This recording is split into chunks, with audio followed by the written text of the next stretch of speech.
So, hello and namaste all. Thank you for joining. The topic of health and healing is quite vast. In today's talk, rather short talk, we'll be only focusing primarily on the aspect of our thoughts and its impact on human health, even though it's not the only cause of ill health or disease. And even in this scope, the discussion will be quite limited to seed thoughts only. Now, in order to prepare our mind for today's talk, we will consider this shloka from Dhammapada. All that we are is the result of what we have thought. All that we are is founded on our thoughts and formed of our thoughts. If a man speaks or acts with an evil thought, pain pursues him, as the wheel of the wagon follows the hoof of the ox that draws it. So let's keep this quote at the back of our minds while we focus on today's topic. But before we get into the details of the topic at hand, we need to understand the effect of thoughts. Majority of people are not aware of the complete spectrum of the power of thoughts. Now, in order to understand this more practically, let's try to watch some videos which may help us understand this idea.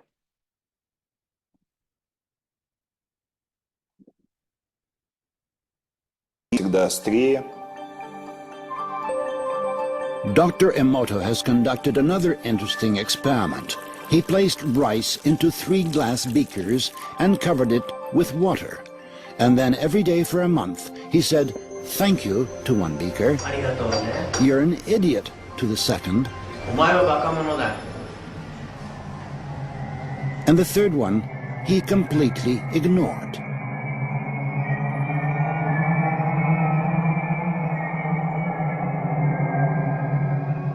After 1 month, the rice that had been thanked began to ferment, giving off a strong, pleasant aroma. The rice in the second beaker turned black, and the rice that was ignored began to rot. Dr. Emoto thinks that this experiment provides an important lesson, especially with regard to how we treat children. We should take care of them, give them attention, and converse with them. Indifference does the greatest harm. Tell some dreamy story, but almost. I think everybody was able to hear me, right? Or the video.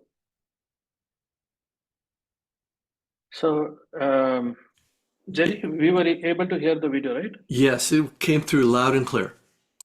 Okay, thank you. So the next video talks about the impact of thoughts on water.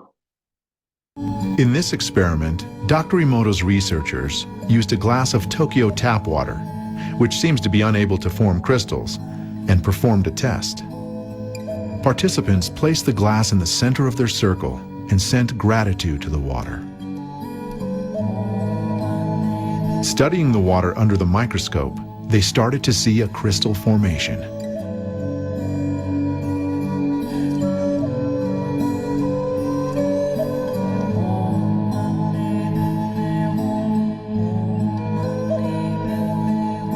Increased magnification showed the symmetry of the crystal, revealing how the tap water was transformed by the gratitude sent by the group.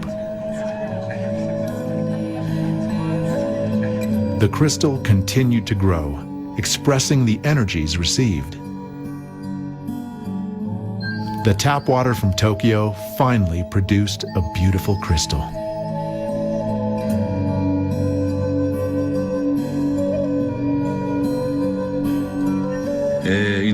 It was interesting to see children so completely astonished after they witnessed the difference in Tokyo tap water, before and after they sent the prayer.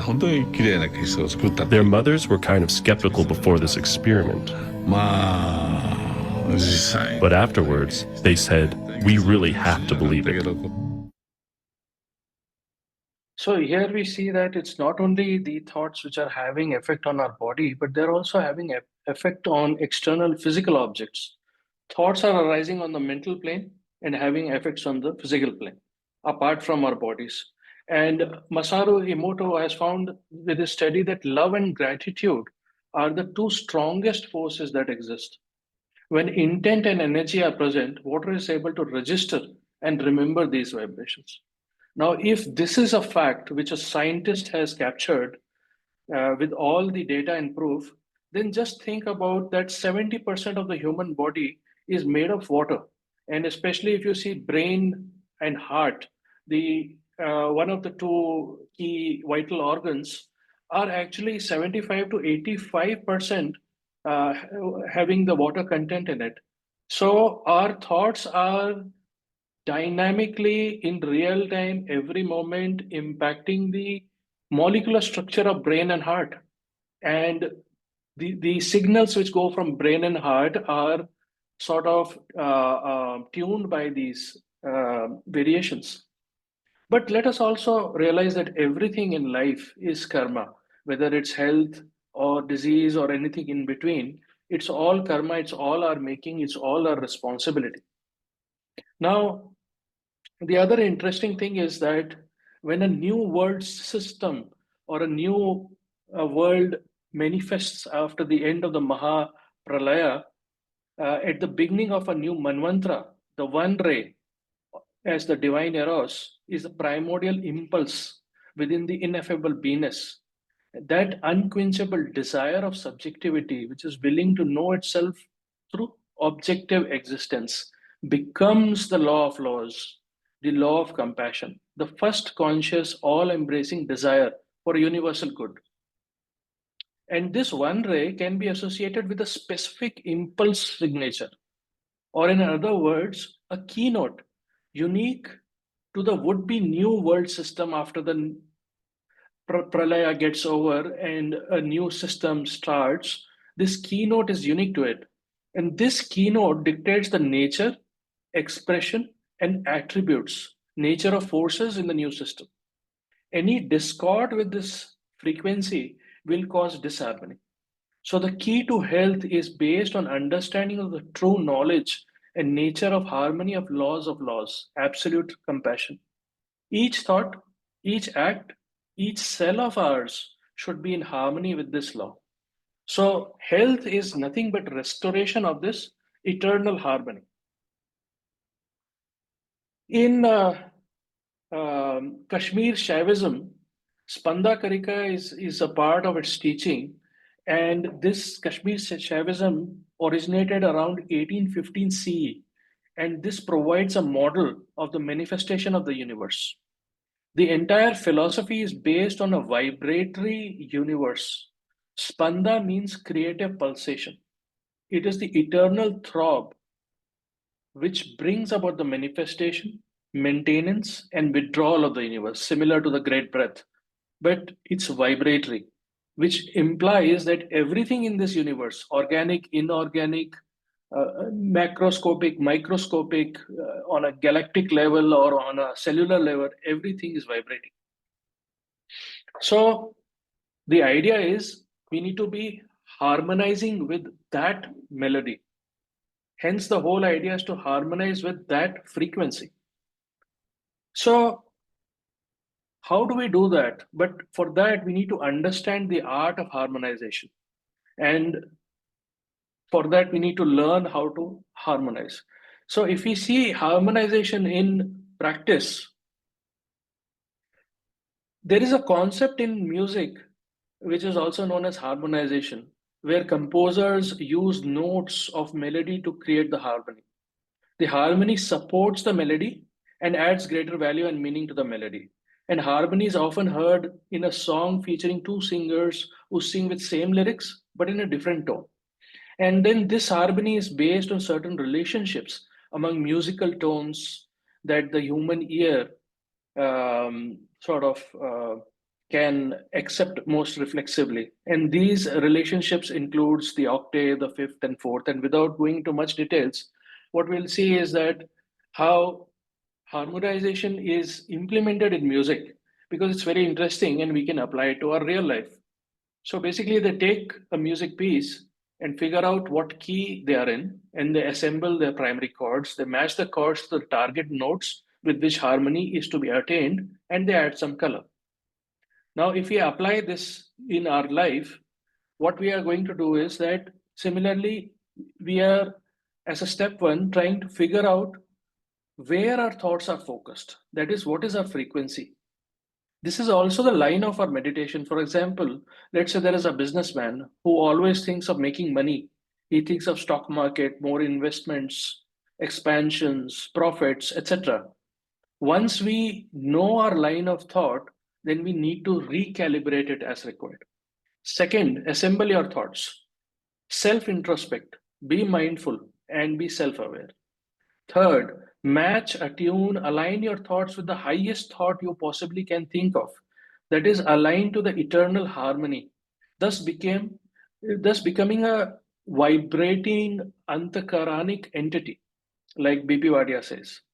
And step four, in real time, always be alert, keep a check, and fine tune your thoughts to harmonize with the frequency of compassion. Based on acquired wisdom again and again, revert back if frequency is distorted. So, from this perspective, we see health is the harmonization with the eternal harmony. That is that frequency. In ancient Egypt, the Egyptians used to consider light as an entity and associate its source to sun god Ra. And there are a lot of records of Egyptians using chromotherapy, that is light therapy, involving red, green, blue lights for various healing purposes. Now, let's try to little touch upon the idea of elementals. What are they? We all know, but just to recollect, they are the centers of energy, in this case, thought energy. Each thought, as soon as it is generated, associates, coalesces with an elemental. The skandhas, also known as heaps, aggregates, and vasanas, are formed. Now, continuing in this context, we also know, and medical science also knows, that the music has a lot of effect, and it has been scientifically proven that it has a lot of prominent effect on the state of our mind. In fact, music impacts our various centers of the physical brain, and learning to play music also makes one more empathic.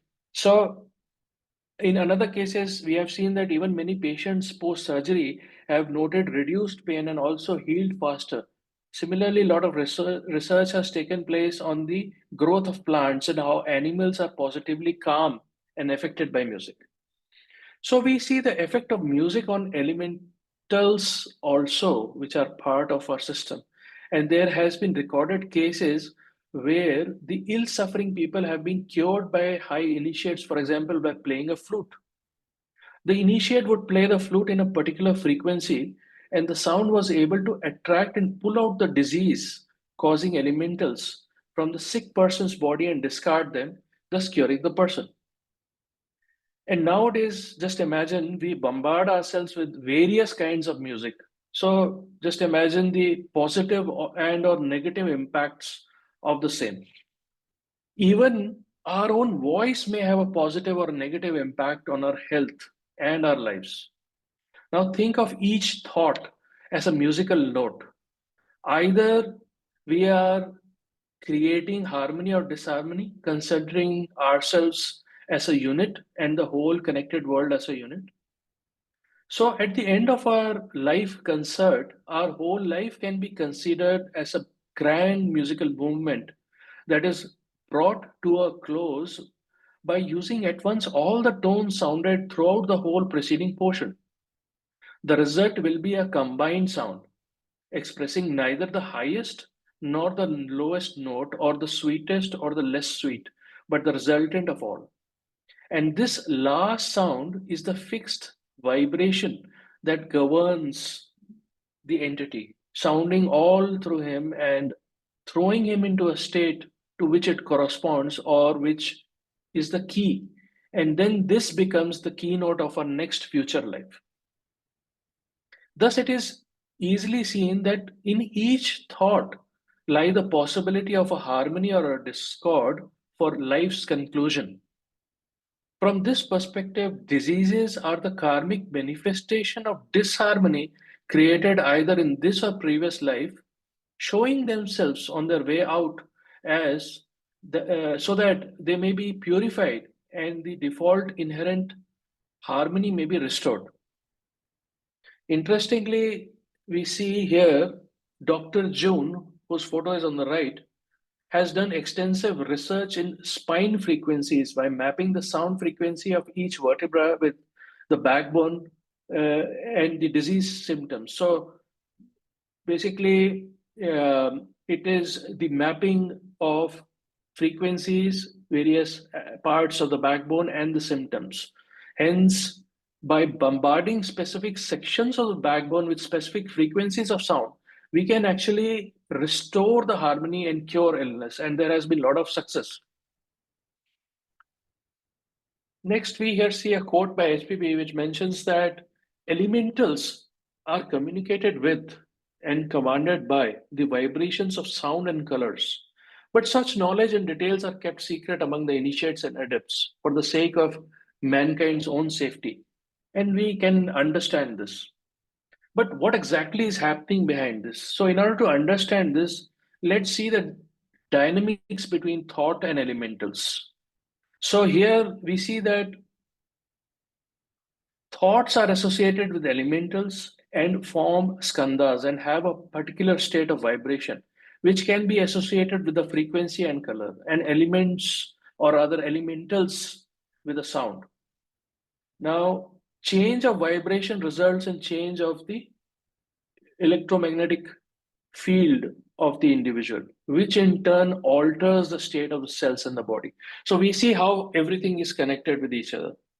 So using all this knowledge, perhaps in the future or in the near future, hopefully, there will be new techniques which combine light rays, chromotherapy, sound waves, music, right thoughts, harmonization techniques, right vibrations, etc., etc., etc., to bring healing in the patients and a complete change in a more holistic manner. But in the current situation, with what information we have, how do we understand the pathways to healing? We need to realize that man is an internal thinker and we are always thinking. So what's the implication of this?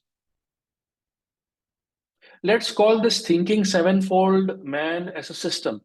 And as we have seen the relation between thoughts and elementals in the previous slides, we also realize that when we feed more manasic energy by thinking on a specific type of thought, this leads to more and more stronger presence of a specific elemental associated with it. Now, thought, when they arise, they get coagulated and sort of united with similar vibrations and similar elementals. And this means that with every moment, we are generating and attracting new thoughts, new elementals, new skandhas are being formed. So each person, based on their predisposition due to past in present life and past lives also, and present karmas also, has affinity towards an elemental family. Hence, each person has an affinity to a particular vibration or set of vibrations. This gives clue to the line of thought of individual, their family, karma, genetic diseases, predisposition to certain diseases. Hence, if we have intrinsic affinity or seed of a disease, then it will manifest when the right conditions are there, either internal to our system or external to our system. This also means that if we were to measure or record the state of each person at every moment, then we will find a unique signature depending on the state of vibration, moment to moment. But the bandwidth of the frequency of these signatures will be same based on the key signature, that is the predisposition, that is the inherent nature of that person. Some thoughts may be harmonious to the individual, some neutral, some disharmonious. In the current context, we are more concerned with wholesome and unwholesome thoughts. So we see that the instantaneous state of an individual will depend on the net of all thoughts, or rather thought waves, that is a summation of all thoughts. Hence, this is the reason that we either become vulnerable and weak or robust and strong in terms of our net frequency, and either open up for the influence of the diseases external on the physical plane and or the mental plane, unless we form a fortress around us based on harmonious thoughts which protect us. However, the intent should not be the protection, but based on true knowledge, always maintaining the right harmonious thoughts. So what is the implication of this? This also means that a diseased state of body is often caused by a diseased state of mind. Hence, the treatment needs to be of a moral kind, and the remedies applied should be those with which we want to induce the right state of mind. Each diseased state of body corresponds or constitutes a certain state of vibration and association with certain types of elemental lodgements. So, by applying a remedy which is in near relation to the vibration of the diseased organ, we can induce the inherent healing quality of the organ. Now, this is the exact thing which is happening in the homeopathic world.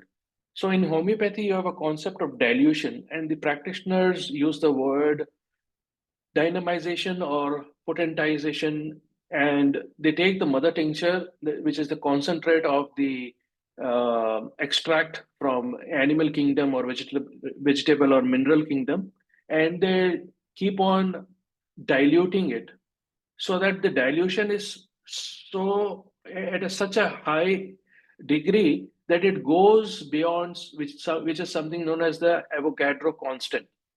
And HPB has mentioned about this, that dilution at that level becomes equal to a thought, and it acts on the astral body and associated elemental of the mother tincture actually works in the astral.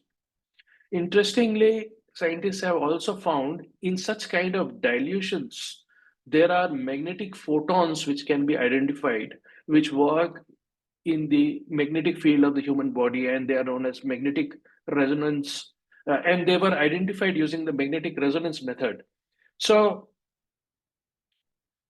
we see that how this whole spectrum of ideas are connected.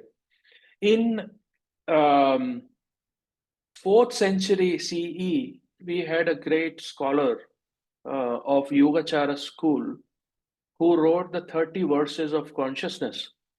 And these 30 verses of consciousness give insight into the well-being of a person. According to these teachings, it states that our mind has 7 aspects or 7 levels of mind consciousness. The first 5 are based in the physical senses. The 6th level is mind consciousness, which is known as manovigyana, which is the 6th sense, which arises when the mind touches an object of perception. Then we have the Buddhic aspect above Manovijnana, supporting and at the same time perceiving it. And finally, beyond that, we have something known as the storehouse consciousness, which is also known as Alaya Vijnana, which is the ground or the basis or the substratum of all these 7 levels. This storehouse consciousness has 3 functions. First function is to preserve and store all the seeds of our experience or experiences. These seeds buried in our store consciousness represent everything we have ever done, experienced, or perceived. The seeds planted by these actions, experiences, and perceptions are the objects of consciousness. The storehouse consciousness draws together all these seeds just like a magnet attracts particles of iron. These also contribute to the formation of skandhas on the mental plane. In this context, WQJ states, mind is the container of the efficient causes of our circumstances, our inherent character, and the seeds that sprout again and again as physical diseases as well as those purely mental. As Patanjali puts it or had put it ages ago, in mind lie planted all seeds with self reproductive power inherent in them, only waiting for time and circumstances to sprout again. So, here we see are the causes of our diseases. These are the mental deposits, and maintaining the mental deposits is the second function of the storehouse consciousness. When these seeds sprout and liberate their forces, they show themselves in diseases in the body, where they exhaust themselves. To attack them with forces belonging to the plane of the mind is to force them again to their hiding place, to inhibit their development, to stop their exhaustion and transfer to the grosser levels of life. They are forcibly dragged back only to lie waiting once more for their natural expression in some other life, or maybe later period of our current life. The natural expression is through a body, or rather through the lowest vehicle in use in any evolutionary period. And for us, the lowest vehicle in current state is the physical body. Hence, we should facilitate nature in order to express out the disharmony and let it out of our system and not push back using affirmations or mind cure. What exactly is happening here? What is the mechanics and how it expresses out? Let's see that. So here we see that the blue circle is nothing but the plane of mind or the consciousness level of the mind, wherein there are various thoughts which are originating as ripples in the electromagnetic field of the mind. Now, the third function of store consciousness as a store is to create attachment to self. This is because the subtle and complex relationship between our body mind complex, where ahamkara is the side effect, and we think that we are this body, we are this disease, we are these thoughts, this is our story, and so on and so forth. Now, the store consciousness is at the same time both storehouse and the content that is stored in it. Hence, the statement going back to the first shloka from Dhammapada that man is a bundle of thoughts, or man is a bundle of skandhas, or man is a bundle of elementals. Now, these internal thought impulses arising can be previous seed thoughts or a new combination of new seed thoughts. So we see here that it is a sort of chain of cause and effect which is happening at thought level.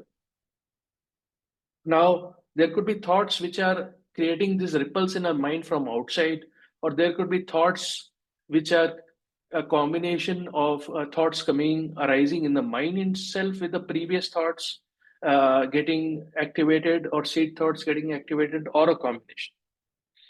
But if we really try to understand how these ripples or waves of thoughts arising from the mind plane are affecting us, especially in the case of our health, we see that these waves of thoughts impact and alter the substances or the substance of each body. For example, astral body, pranic body, while they are as waves originating from the mind body.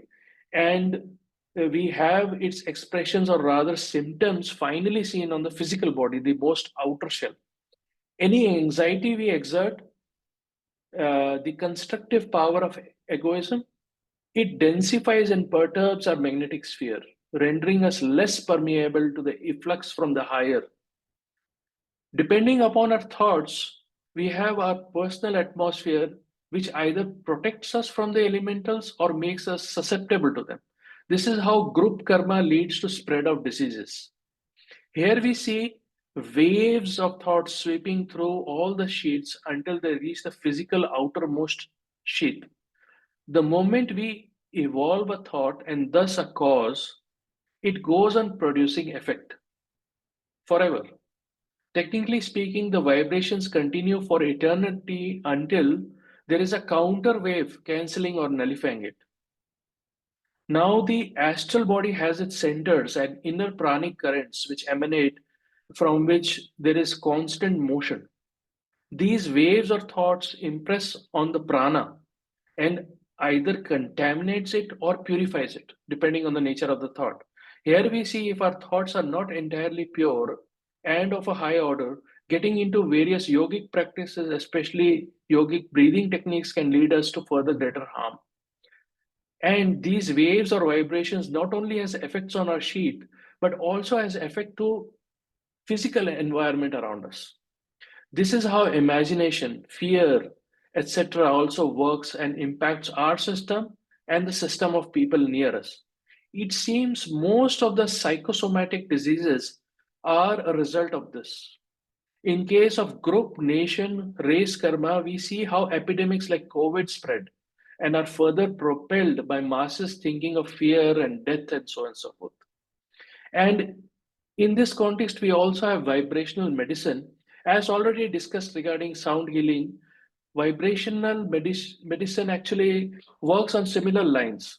Each particle, like we saw in the Kashmir Shaivism spanda karika doctrine, each particle, whether you call it organic, inorganic, is actually life. Every atom and molecule in the universe is both life giving and death giving to that form, sometimes due to disharmony.